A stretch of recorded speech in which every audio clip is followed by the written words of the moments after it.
Belajar akuntansi keuangan lanjutan, kita akan membahas installment liquidation.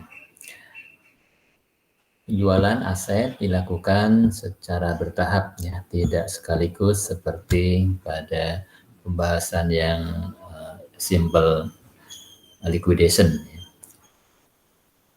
Kemudian maka ya partner akan menerima kas secara bertahap. Nah, jika ya partner menerima kas secara bertahap sebelum total liquidation losses dan juga cash available totalnya diketahui, maka pengamanan dilakukan untuk melindungi kepentingan kreditur dan masing-masing sekutu. Bisa menggunakan safe payment approach, ya. Nah, pendekatan ini menggunakan asumsi yang pertama, ya, piutang dan utang partner kepada partnership digabung dengan capitalnya. Yang kedua, non cash aset yang masih ada, ya, tidak bisa dijual. Dan yang ketiga, setiap partner tidak bisa membayar defisit modalnya. Kemudian safe payment schedule disiapkan setiap kali tersedia kas untuk dibagikan. Ilustrasi ini posisi sebelum likuidasi. Cash 10.000, non cash aset 100.000, liabilities 28.000, kemudian emos capital 34.000, backer 30.000, Carter 18.000. Kemudian perbandingan, ya, pembagian laba 30, 50, 20. Kemudian penjualan asetnya bertahap-tahap. Yang pertama senilai book value 30.000, lalu 20. Ada kerugian 10.000. Penjualan kedua rugi lagi, yang ketiga rugi, keempat rugi, sampai dengan yang kelima ini sisa 5.000 tidak ada harga jualnya, ya, ini rugi juga 5.000. Nah, sekarang kita akan membuat schedule of partnership realization and liquidation. Realization maksudnya penjualan asetnya, menggunakan installment liquidation, ya. Diawali dengan saldo sebelum penjualan asetnya, ya. Ini yang tadi sudah kita lihat angka-angkanya. Kemudian yang pertama penjualan aset yang pertama, ya. Nilai buku yang dijual 30.000, kemudian lakunya 20.000, ya. Di sini ada kerugian 10.000, ya, 10.000, maka dialokasikan ke Amos 0,3 yaitu 3.000, ke Baker 0,5, 5.000, ke Carter 0,2, ya, 2.000. Sehingga saldonya sekarang cash menjadi 30.000, other asetnya 70.000, liabilitiesnya ya tidak berubah, ya. Kemudian capital saldo modalnya disesuaikan, berkurang, ya, 34.000 dalam kurung maksudnya saldo kredit, ya. Kemudian di debit 3.000 menjadi 31.000 masih saldo kredit, ya, dan seterusnya. Nah, kalau ada uang maka yang harus dilakukan paling utama adalah bayar utang. 28.000, ya, uangnya tersedia maka dilunasi 28.000, utangnya menjadi habis, kasnya tersisa 2.000. Nah, 2.000 ini akan dibagikan, ya, kepada para partners. Maka ya, dibuatlah schedule-nya. Dibuat schedule dulu, ya. Nah, ini schedule-nya, ya. Schedule-nya jadi ya safe payment schedule yang tahap 1, ya. Dimulai dari capital, saldo modal dan juga utang piutangnya kepada partnership, ya. Contoh tadi tidak ada ya. Ini ya 31.000 kredit yang untuk Amos, Baker 25.000, Carter 16.000. Nah, kemudian ya tadi metode ini menggunakan asumsi yang pertama adalah ini, ya, capital dan loans-nya dijadikan satu, ya.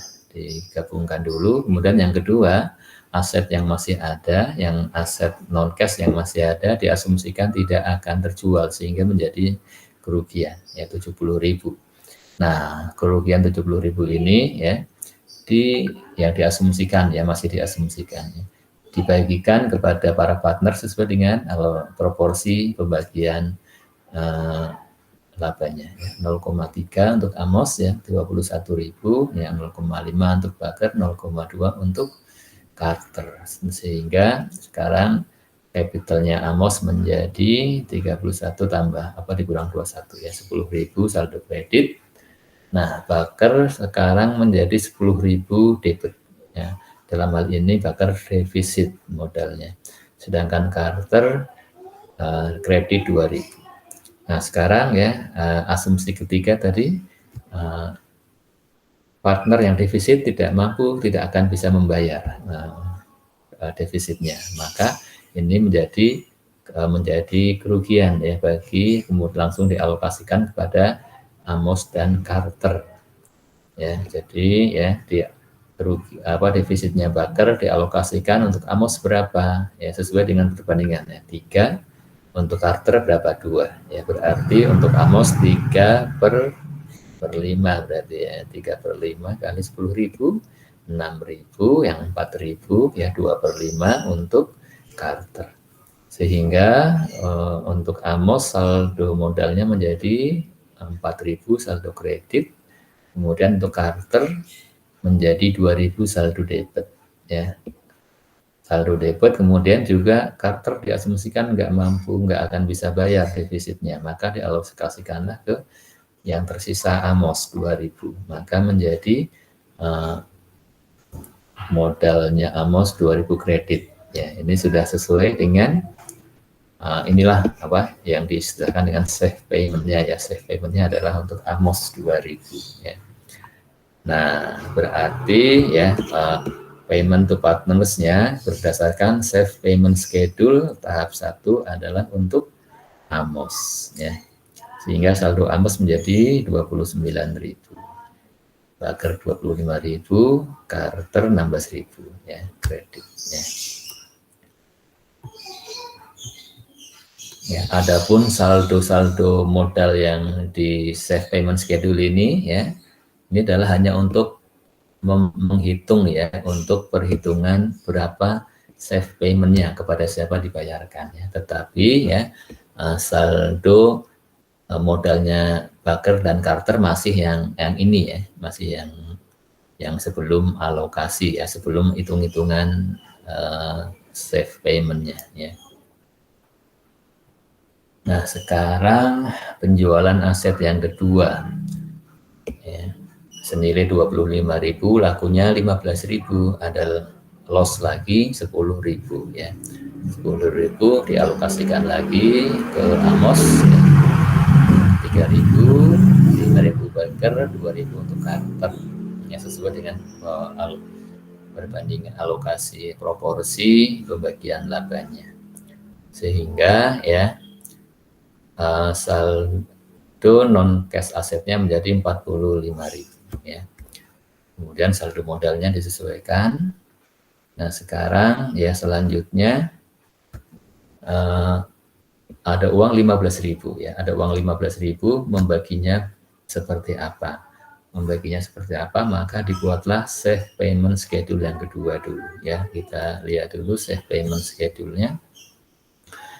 Ini adalah saldo capital dan modalnya ya. Ini ya.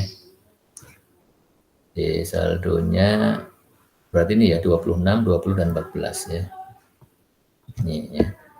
26, 20 dan 14 ya, sebelum uang yang 15.000 dibagikan ya. Kemudian ya langkah-langkahnya adalah mengalokasikan potensial loss dari sisa non cash aset 14.000, 0,3-nya ke Amos ya 13.500, 0,5 ke Baker 22.500, 0,2 ke Carter 9.000. Kemudian dihitung saldo modalnya. Sekarang Baker defisit 2.500 ya. Maka ini menjadi dialokasikan ya kepada Amos ya 0,3 ya per 0,5 ya 3/5 kali 2.500 yaitu 1.500 ya, sisanya ke Carter. Maka sekarang saldo Amos 11.000 kredit, Carter 4.000 kredit ya. Kalau kita jumlahkan sudah berapa? 15.000. Maka inilah ya safe payment-nya. Ya, maka mengalokasikan yang 15.000 adalah kepada Amos 11.000, kepada Carter 4.000. Sekarang saldo modalnya Amos 15.000 kredit, kemudian Baker 20.000 kredit, kemudian Carter 10.000 kredit. Ya. Sekarang penjualan ketiga ya, dijual 30.000, laku 10.000, ada loss 20.000. Dialokasikan ke Amos 0,3-nya 6.000, setengahnya 10.000 ke Baker, 0,2 4.000 ke Carter. Kemudian saldo modalnya menjadi 9.000, 10 dan 6.000. Ya. Kemudian ada saldo non cash asetnya 15.000. Ya. Kemudian uangnya 10.000 yang ada. 10.000 mau dibagikan kepada ini ya, kepada para partners. Bagaimana caranya? Kita buat lagi save payment schedule dulu ya. Kita buat dulu save payment schedule-nya. Dimulai dari saldo modal sebelum pembagian uangnya ini. Kemudian kita mengalokasikan potensial loss ya 15.000, sisa non cash asetnya yang diasumsikan tidak terjual. Kemudian menjadi ya 0,3-nya 4.500 ke Amos, 0,5-nya 7.500 ke Baker, kemudian 0,2-nya ke Carter 3.000. Sehingga untuk Amos 4.500 saldo modalnya menjadi 4.500, Baker 2.500, Carter 3.000 ya. Kalau kita jumlahkan berapa nih? 10.000 ya. Nah, 10.000 sudah sama dengan cash yang tersedia, maka inilah safe payment-nya ya. Maka mengalokasikannya 4.500 untuk Amos, 2.500 Baker, 3.000 untuk Carter. Maka saldo modalnya sekarang 4.500, 7.500, 3.000. Kemudian tahap 4 ya. Tahap 4 ya, dijual 10.000, laku 2.000 ya, yang nilai aset yang dijual 10.000, laku 2.000, loss-nya 8.000. 0,3-nya 2.400 untuk Amos, setengahnya 4.000 Baker, 1.600 untuk Carter. Maka saldo modalnya menjadi 2.100 kali 3.500 dan 1.400 ya. Maka ya, dan di sini masih ada apa? Masih ada sisa aset ya, sisa aset ini maka diapakan? Dialokasikan tidak laku ya. Maka kita buatlah safe payment schedule yang keempat ya. Safe payment schedule yang keempat, ini saldo modal, kemudian ada sisa non cash aset 5.000 dialokasikan ke Amos 0,3 1.500, setengahnya 2.500 Baker, 0,2 ke Carter, sehingga saldo modal menjadi 600, di sini 1.000, di sini 400 ya. Maka inilah safe payment-nya ya, 600, 1.000 dan 400.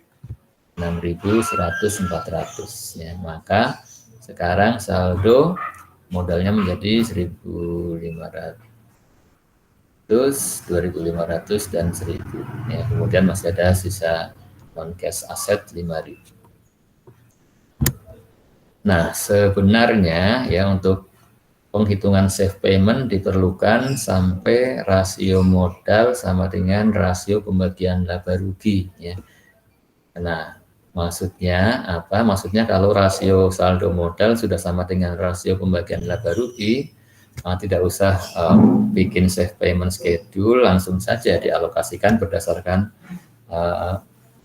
rasio pembagian laba ruginya. Ya, misalnya ini ya, kita cek yang apa, yang ini ya, tadi kan di yang safe payment schedule yang keempat ya. Nah, ini kita lihat di sini ini ya, di sini ya saldo modal ya, saldo modal sebelum kita mengalokasikan cash ini kan 2.100, alis 3.500, baker 1.400, Carter ya. Kalau dibuat perbandingan apakah 3 banding 5 banding 2 ya, kita bagi dengan 700 ya, 2.100 bagi 700 ini 3, 3.500 bagi 700 1.400 bagi 700 2, berarti 3 banding 5 banding 2. Nah, ini kan saldo modalnya di posisi sekarang adalah sudah sama dengan rasio pembagian laba 3 banding 5 banding 2. Maka sebenarnya kita tidak perlu membuat save payment schedule yang keempat ini, nggak usah ya. Langsung saja dialokasikan ya kasnya berdasarkan rasio tersebut 2 ya, 3 banding 5 banding 2. Kalau kita alokasikan dengan rasio maka 2.000 kali 3 0,3 600, 2.000 kali 0,5 1.000, 2.000 kali 0,2 400 ya, hasilnya sama dengan menggunakan save payment schedule ya. Maka di sini ada pernyataan seperti ini ya. Jadi kalau saldo modal sudah sama dengan rasio pembagian laba rugi, maka nggak usah buat save payment schedule, langsung dialokasikan saja. Kita cek coba pembagian yang ketiga ya. Kalau yang ini kan yang sebelumnya ya, yang yang ketiga. Ketika kita mengalokasikan tahap ketiga di sini ya, ada uang 10.000 ya, ada uang 10.000 yang tersisa yang mau dibagikan. Saldo modalnya 9.000, 10.000, 6.000 ya. Apakah perbandingan 3 banding 5 banding 2? Tidak ya. Kalau kita dibagi 1.000 ini 9 banding 10 banding 6 ya.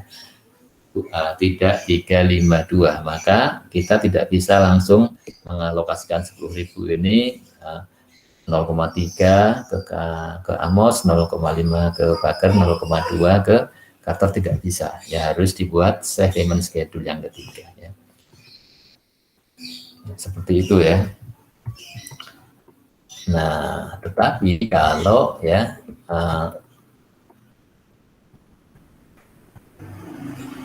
di penjualan yang keempat ya, sisa ya cashnya yang mau dibagi 2.000, kemudian di sini saldo modalnya seperti ini 2.100, 3.500, 1.400 ya, ternyata ini perbandingannya 3 banding 5 banding 2, sudah sama dengan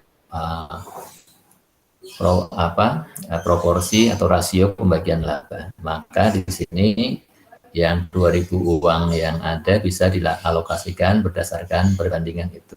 0,3 untuk Amos, 0,5 untuk Baker, 0,2-nya untuk Carter ya, dari uang yang tersedia.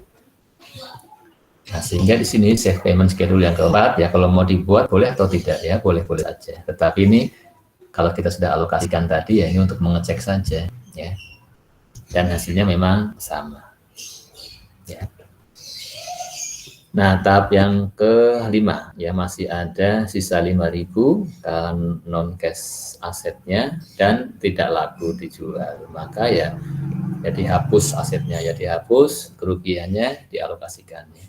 1.500 untuk Amos, 0,3, 0,2-nya 2.500 Baker, 1.000 Baker. Dan sekarang ternyata saldo modal partner menjadi 0 semuanya. Ya, demikian ya untuk installment liquidation ya.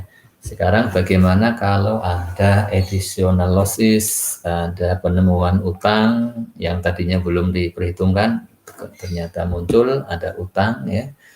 Kemudian ada liquidation expense, maka ya diselesaikan dulu ya, artinya ya diselesaikan dulu kalau utang yang dilunasi, kalau ada expense ya dibayarkan dulu sebelum uangnya dibagikan kepada partners. Ya, misalkan ya, sebagai ilustrasi terdapat expense 1.000 dalam proses likuidasi yang tadi ya.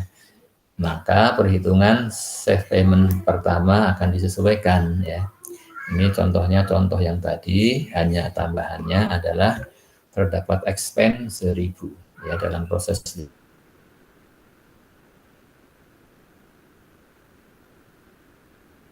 likuidasi.